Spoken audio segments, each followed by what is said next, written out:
Thank you for plugging into this Family Life News podcast, streaming issues-driven, family-focused news.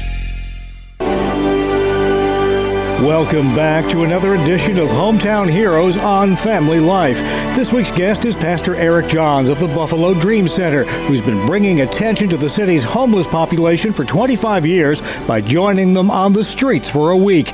In part 2, he recounts how that program took off. It's just started to catch on, and I've got to turn people down that want to come with me because I'll have too many people out with me, but lots of pastors and leaders and church members and young people from my church. And since this is my final year doing it, I've got a couple of guys who've moved away that live in different states, pastors, guys I know from the ministry who are coming back this year just to be with me again on my final year. It's got to be gratifying for you, too, to have your sons take that baton from your hand and keep this going. Oh, yeah. I got 5 kids, and all of them are grown up now, and I have 7 grandchildren and an 8th one on the way. And all my kids are involved in our ministry. That to me is a huge, huge blessing. And I think part of the reason is because I never treated it like my ministry, my thing, and my kids weren't involved. They were involved with everything that we did. We did a lot of inner city ministry to kids. And so it was a natural thing for them to be involved with. But they'd always been involved since they were little, feeding people, helping people, reaching out to the homeless. And so it was just a natural thing for them to want to do what I had been doing all those years and want to be a part of it. And so now my boys, who are both on staff at the Dream Center, doing different things in the ministry, really want to take the baton and do it. And I told them they don't have to. I said, maybe this is more my thing and not your thing, but they're really excited to do it. And for the past 4 years or so, they've been going out with me when I do it and learning the ropes about it. And so I think they'll do great. It's a wonderful tradition.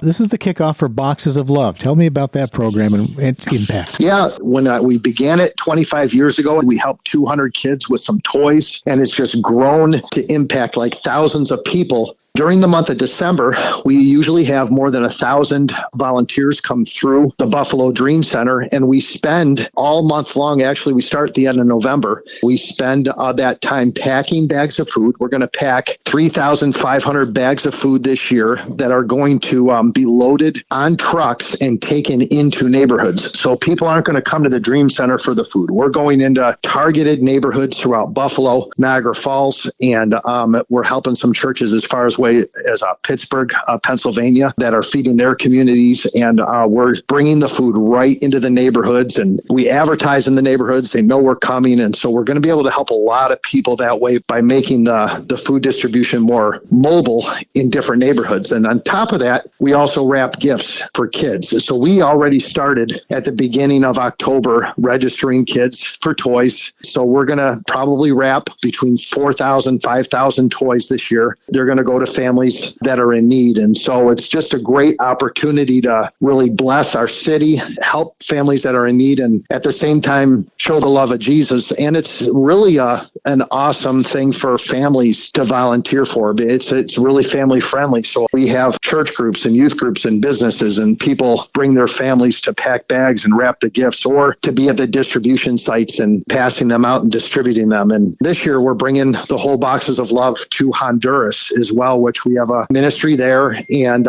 we're going to give gifts to almost 2,000 kids in the Tulapan Indian tribe, which is an unreached tribe that lives on a mountain in Honduras. We've been reaching out to them for the past 10 years, so we decided it was time to bring Boxes of Love there. So anybody can get involved, anybody can give, can volunteer, and it's all completely run by volunteers. And so we need people that would give financially, and also that would just take a day and come and wrap gifts or help us give it away to the people. The easiest way to get involved is to go to our website, which is buffalodreamcenter.org. And when you go to the homepage of our website, everything is right there. The days and times to volunteer, you can give financially on there. And also, if you're in need, you need toys for your kids, you can register your kids right on there as well. buffalodreamcenter.org. All that from 25 years ago, going out in the street for a few nights.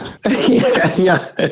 I had no idea 25 years ago when our little church of probably less than 50 people at the time, we thought it was a huge accomplishment to give gifts to 200 kids and how God would just take that and multiply it. We're just happy to be a part of it and to be able to see the lives of people touched. You know, the greatest thing about the whole deal is just being there and seeing a mom or a grandmother who's in line with her kids and the smiles on their faces and the thanks that they give you when they give you a hug and thank you for what you're doing. It's just a great opportunity to really show the love of Jesus to our whole city. We're happy to be a part of what God is doing. That's Pastor Eric Johns of the Buffalo Dream Center, helping and bringing attention to the city's homeless population for 25 years.